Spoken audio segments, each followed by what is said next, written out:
Hello there, I'm attorney Kelly Longtin from Kelly Longtin Law, and welcome to our YouTube channel.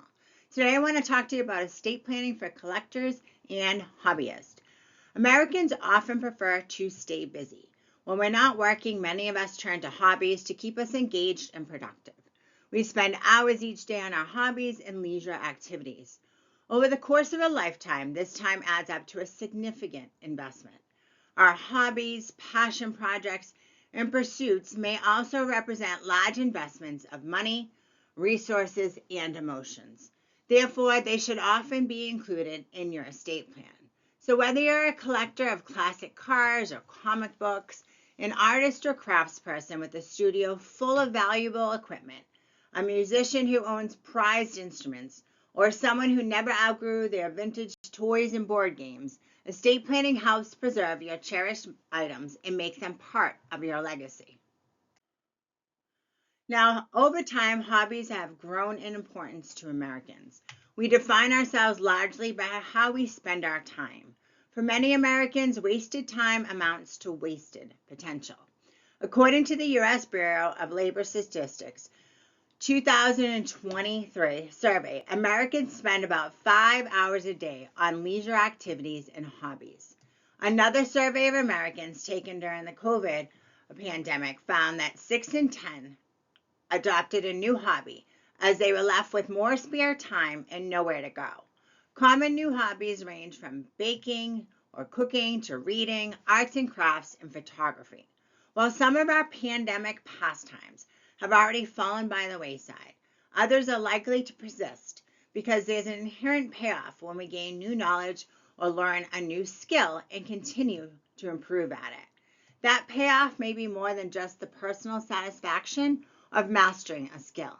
Nearly half of those who took up a new pandemic hobby turned it into a side hustle that earned them extra money. And an additional 1/4 of those with new hobbies said they hope to turn their new hobby into a form of income in the future. So let's talk about when passion turns profitable. Happiness may be priceless, but many of the things that make us happy have a price tag attached to them. Maybe you didn't start a hobby or a collection to make money. Tales abound about boyhood baseball card collections and antiquing finds that turned out to be worth millions of dollars. Coins, comic books, stamps, books, toys, action figures, records, cars, dolls, furniture, and even vintage bakeware have commanded impressive prices that in some cases belie their appearance and original purpose. Other hobbyists and collectors approach their passion with pecuniary interests squarely in mind. Collecting sports memorabilia, for example, has exploded into a billion-dollar industry akin to the fine art market. In 2023, the collectibles market as a whole, driven by online marketplaces and digital auctions, was estimated at nearly $500 billion and growing. For others, a private passion can turn into a life's work, like it did for Jim Irsay, the NFL's Indianapolis Colts owner, or Joel Platt, a renowned sports memorabilia collector. These men have gone to great lengths to preserve their collections for posterity. Irsay takes his diverse collections of historic artifacts, featuring items from sports, pop culture, literature, and American history, on the road and shows them off for free. Platt's collection is currently housed in a showcase museum in Boca Raton, Florida.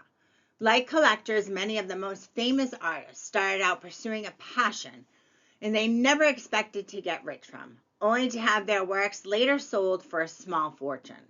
When he was alive, Vincent van Gogh sold a single painting in 1890 for a meager 400 francs, or about $2,600 in today's US dollars.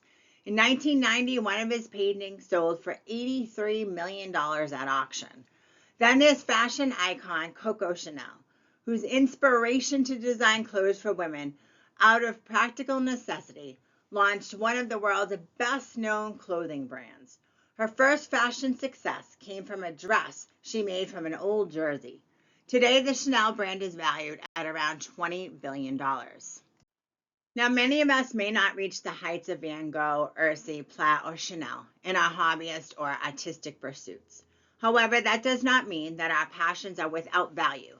and that we should not take steps to ensure our sweat equity is an investment in our legacy. Estate planning is essential not only for financial and family considerations, but also for those with serious lifelong projects. The things that define you in life can continue to define you in death when you plan ahead properly. Now, I want to talk to you about some steps that you can take now so that your loved ones know exactly what to do with things that matter most to you. You want to inventory and document, so start by creating a detailed inventory of the items in your collection or related to your hobby. The inventory should include descriptions, photographs, certificates of authenticity, privacyship or ownership history, conditions, insurance information, care instructions, and other documentation that can help an estate executor or trustee manage and distribute them. Have physical and digital copies of your inventory and related documents stored in safe locations, so a safety deposit box or encrypted storage, that you have ensured key loved ones can access after you passed.